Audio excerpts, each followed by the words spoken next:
Böyük alim Şeyh Muhammed İbn Salih el-Ütheymin, Allah ona rəhmət etsin, Riyadu Salihin kitabının şərhində buyurur ki, Allah Teala bir qulu müvəffəq etsə ki, digər qullara möhtac olmasın, özünü onlara möhtaclıqdan qorusun, bu onun nəfsinin izzətini göstərir. Nəfsi izzətlənəcək.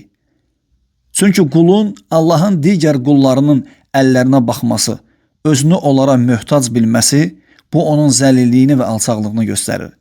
Allaha möhtac olmaq isə, Allahda olana ümid eləmək, daim Allahdan istəmək isə qulun nəfsinin izzətini, həmçinin ibadət üzərində olmasını göstərir.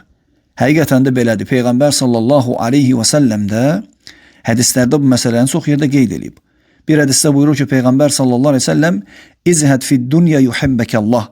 Dünyada zahid ol ki, Allah səni sevsin. Vəzhəd fīmə fī əydin-nəs yuhibbəkən-nəs. İnsanların əlində olandan gözünü çək ki, onlar səni sevsin.